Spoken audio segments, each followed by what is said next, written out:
чтобы терезедегі ауадан бөлек шум естілмеу үшін мен терезені жауып қойдым, и мне придется теперь кішкене ыстықтап түсіруге. Окей, бүгін айтқым келетіні жұмыс туралы.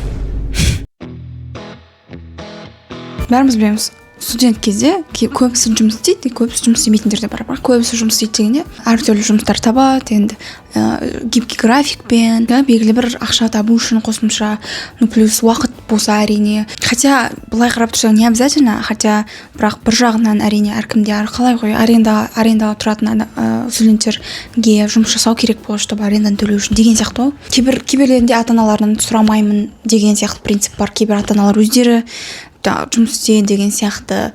Білмеймін, енді әркімде әрқалай бұл жерде. Негізі былай қарап тұрсаң объективно жұмыс жасамайтын студенттер де бар, и менің қатарында. Но мәселе мынада. Мен білетіндер, өзімен жасты студенттерде көбісі жұмыс жасайды. Гибкий болсын, кейбіреу тұрақты, кейбіреу ауысып тұрады, жұмыстарын ауыстырады, бірақ әйтеуір жұмыс жасайды. И оны естігенде, білмеймін, я знаю, что это нормально, но сен де өзің уже ойланып бастайсың, мен жұмыс істеуім керек па деп. А неге мен жұмыс істемеймін, олар жұмыс істейді. Маған жұмыс істеу керек па? Деген сияқты уже ойлар кете бастайды.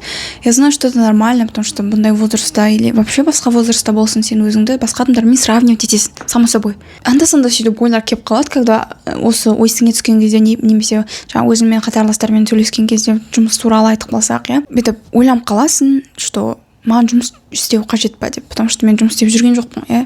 И ең жаман бұл жерде, ал просто бір белгілі бір сұрақ емес те, бүйтіп ойланатын, а че мен жұмыс жасамаймын, егер істесем не туралы, не жерде, қандай жерде жұмыс жасаймын деген сияқты әшейін ой емес та бұл жерде. Әрине иногда болады, әшейін ой. Просто менде кеше болды. Ол белгілі бір жағымсыз эмоциялармен бірге келді. Одан бөлек өзіңді кінәлаумен бірге келді. Прям типа, блин, мен сен істеп жүрген жоқпын. Типа мен просто уақытым кетіріп жүрмін, а басқалар көбісі жұмыс жасайды и ақша табады, да, то есть все-таки ақша аласың одан жұмыс жасағаннан. И мен не істеп жүрмін деген сияқты маған ой келді. Хотя бүйтіп ойланып қарадым, потом мен journaling жасадым, то есть жеке күнделікке өте әдемі. It's so cute. И мен сол жаққа жаздым, и мен әрине осы ойымды айта бастадым, бірақ одан бөлек объективно қарасақ, мен жұмыс жасап жүрген жоқпын әрине, белгілі бір жерде, тұрақты жерде болсын. Бірақ оның орнына мен не істеп жатырмын, мысалы не істеп жүрмін деген сияқты сол сұраққа жауап беру керек. Сол сұрақ қоясың, потом жауап бердім. И там жетеді, там список такой, что мен не істеп жүрмін. И оның ішінде там кітап оқып жүргенім бар. Я помню, бізге универдегі мұғалім профессорша айтты, сендердің орындарында болсам, қазіргі оқып жүрген кітаптарды 2-3 есе көбейтетін едім деп ше. Егер мен мысалы жұмыс жасап жүрген кезде оған уақыт болмайтын деді, к сожалению. И бір жағынан мен түсінемін, что қазіргі моментте менде, когда есть выбор не работать, сен студентсің, как максимум, особенно обществода бізде ата-анамыздан, білмеймін, әркімде әртүрлі ата-анамыздың ойлары әрине бұл жерде, бірақ көбінде менде студент қой, жұмыс жасамай қой, потом жақсап үлгересің, студентсің ғой, или әлі бірінші дипломыңды алып ал деген сияқты ойлар, иә, мен жақтан жеке өзімде. Бірақ просто өзім ғой сравнивать етіп кететін. Короче, не деп кеттім? Жұмыс жасамағанда плюсы бар, и когда есть выбор не работать, лучше. Әрине менде андай ой болды да, мен жұмыс жасамаймын, окей, мен ақша таппаймын. Қазіргі моментте прям айына, айлыққа жұмыс істеп деген сияқты. Но мен оның орнына не істей аламын, егер жұмыс жасамасам деген сияқты сұрақ қойған мен өзіме. Яғни ол менде болды, кітаптар өте көп оқу, өзімнің мамандығыма байланысты, или в целом әртүрлі өзім қызықтыратын кітаптар оқу. Кітаптар жетеді, классика болсын, ары қарай әртүрлі қабілеттерді дамыту. И менде гитара бар, мен бірінші курста өзіме ақшам жинап гитара сатып алғам, өзіме Yamaha 310. Өте өмірімде істеген өзіме ең керемет подарок сол Yamaha. И ол, к сожалению, мен қазір қасымда емес, ол мен өзім қаламда, и мен жду не дождусь, қалама кетіп үйрену үшін тағы да өзіме ұнайтын өлеңдерді гитарамда. Оқа біледі тоже. И одан соң негізі жетеді, бәрін айтып тұрған жоқпын жерде. Еще тағы бар о том, что мен өте көп уақыт менде болғандықтан, мен уақыттан бөлек, даже мен ойымша фильм көрудің өзі де белгілі бір ментальный, оған да күш керек. Мен ағылшынша болсын, басқа тілде болсын, өте көп оценка жақсы, сериалдар, кинолар көп көремін.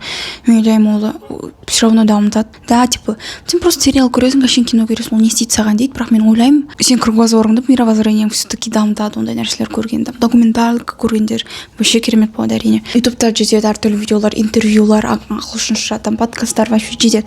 И мен барынша уақытымды бірдеңе үйренуге тырысамын. И одан бөлек мен өзім жеке өзімнің қалай басқаша айтсам болады, чтобы экологично әдемі естілу үшін, но өзімнің миыммен жұмыс жасаймын. Өмір туралы ойларымды дамытамын. Өмір туралы мен белгілі бір ойларым қалыптасқан есін осы уақытқа шейін. И мен соны өзгерте бастаймын. Белгілі бір нәрсе туралы өмірде мен ойым дұрыс емес шығар все-таки деген сияқты ойланып, мен сөйлесіп адамдармен мен сол туралы.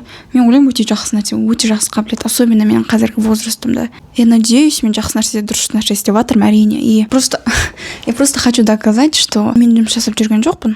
Бірақ жұмыс жасамай жүрген уақытым істеп жатқан нәрсем, это не хуже этого. Деп ше мен, потому что я ничему. Хотя мен бір жағынан айтпаймын, жұмыс жасаған жаман деп. Көбісі мысалы мен білетін адамдардан мен и так үйде отырмын, социальный сеттерде отырамын, тиктокта отырамын, инстаграмда отырамын. Лучше сөйтіп уақытым құртқанша мен барып жұмыс жасап и ақша табайын. Еще менде андай чувство болды, что мен жұмыс жасап жүрген жоқпын. Это значит, мен ештеңе істеп жүрген жоқпын в своей жизни, өзім өмірімде күнделікті деген сияқты. Хотя мен бір жағынан түсінемін, жоқ олай емес, мен жұмыс жасап жүрген жоқпын, бірақ мен все равно белгілі бір пайдалы нәрселер істеп жатырмын. Но с другой стороны, неге ондай бізде ой болады, мен ештеңе істеп жүрген жоқпын, потому что мен жұмыс жасап жүрген жоқпын деген сияқты ойлар болса, қазіргі кезде андай культура вот этого hustle culture, productivity culture деген сияқты, toxic productivity особенно, где жұмыс жасамасаң, сен значит ештеңе істеп жүрген жоқсың, ты не стоишь ничего деген сияқты вот токсичный ойлар. Сен только жұмыс жасаған кезде, белгілі бір пахать еткен кезде, сен только сен молодецсің, ты стоишь того. Мен ол туралы да негізі түсірсем болады, потому что қазіргі моментте особенно бізде, білмеймін, Қазақстанда тоже все-таки бар ондай, что постоянно жұмыс жасау керек деген сияқты. Я понимаю, как бы ақша табу керек и так далее, я pay the bills, бірақ особенно Америкадан шыққан, все-таки Европа жақтардан вот это hustle culture деген нет. Бізде де бар, мне кажется, о том, что мысалы мен жасым 18-де мен ата-анама квартира алып берген жоқпын деген сияқты ойлар, сөйтіп ол да оның ішіне кіреді. И маған резко ақша табу керек, так что пахать ету керек 24/7. Неге ол токсичный? Потому что егер сен жұмыс жасамасаң, сен ничего не стоишь, сен чумосың, сен қолыңнан түк те келмейді, сен жалғаусың, потому что сен жұмыс жасап жүрген жоқсың, сен ақша тауып жатқан жоқсың. И демалуға болмайды. Вот это нәрсе еще, что сен только өлген кезде бірақ демаласың, пенсияға шыққансың бірақ демаласың. Да, оның бәрі все-таки алып келеді к выгоранию, что постоянно сен өз-өзіңе бақытты сезінбейсің. Хотя ақша тауып жатсың или жұмыс жасап жатсың, потому что негізі ойдың жаманы ол сен даже жұмыс жасап жүрсең де, пахать етсең де, ақша тауып жатсаң да, все равно вот это чувство есть, остается, и ол еш жаққа кетпейді, что я недостаточно делаю в этой жизни деген сияқты. Сондықтан жұмыс жасаған тоже жақсы, ақша тапқан тоже жақсы, опыт алған тоже жақсы, но мен просто қазіргі кезеңімдемін, өзім өмірімнің, когда мен бүйтіп барып жұмыс жасап жатқан жоқпын. Басқа нәрселермен айналысудамын. Және все-таки мен өсем, все равно келеді возраст, когда сен все-таки жұмыс жасауың керек. Мишель Обама айтқан етін, белгілі бір подкастта вот сол есіме түсіп кетті. И ол жерде айтады, сен барлық нәрсені бір уақытта алу невозможно деп айтады, әрине. Мен өзім жеке невозможно деген сөзді аз қолдана отырсам, ол жерде айтады да, Мишель Обама там бизнес жүргіземін, еще керемет ана боламын, керемет ата-ана боламын, и плюс ананы істеймін, и плюс мынаны істеймін, бәрінен керемет боламын деген сияқты ойларды бір уақытта, бір кезеңде өміріңнің жақсы бүйтіп алып жүру невозможно дейді да. И это нормально дейді, что сен өмірің белгілі бір with chapters деп айтады, белгілі бір главалармен келеді, бөлімдермен. Мына бөлімде сенің фокусың басқа жақта, ана бөлімде сенің фокусың басқа жақта деген сияқты. Айтады да, life is long дейді. Сен үлгересің дейді да. Не знаю, Мишель Обама өйстіп айтып тұрса, мне кажется, надо прислушаться. Просто бұл, мне кажется, осы подростковый нәрсе, или негізі 20-дан асқаннан кейінгі де тоже тоқтамайтын нәрсе. Бізде ой бар, мне надо добиться всего в этой жизни, қазір еще, тем более. Я хочу все в этой жизни сейчас получить. И деньги, и там семья, и слава, и здоровье керемет, и все. Короче, бәрі ойлайтын, армандайтын нәрсеміздің бәрін қазір алғымыз келеді, дәл қазіргі моментте. Тем раньше, тем лучше, деп еще қараймыз. Әрине, хотелось бы, әрине, оның бәрі қазір менде болған. Я об этом тоже думаю, блин, менде ақша көп болғанда мен ата-анамды пенсияға шығарып жіберемін қазірден, чтобы они не работали, потому что каждый день жұмысқа барады, блин, деп ше. Тем раньше, тем лучше, ақша көп болса күшті ғой. Я бүйтіп молодой болған кезінде, жас кезінде қыдырып деген сияқты. Әрине, мен ол туралы ойлаймын. И әрине, было бы классно, егер сондай болған кезде. Но, к сожалению, вот это в своей жизни мен миллионерша емеспін, и это нормально. Просто мен өзім сендіргім келеді, что қазіргі момент в своей жизни сен белгілі бір тұрақты жұмысты жасап жүрген жоқсың, это нормально. Басқа тірліктер істе, пожалуйста. Сен әлі студентсің, өмірің ұзақ, қорықпа. Сен бұл өміріңде жұмыс жасайсың, әлі көп жұмыс жасайсың. Особенно универ бітірген кезде, бакалаврды,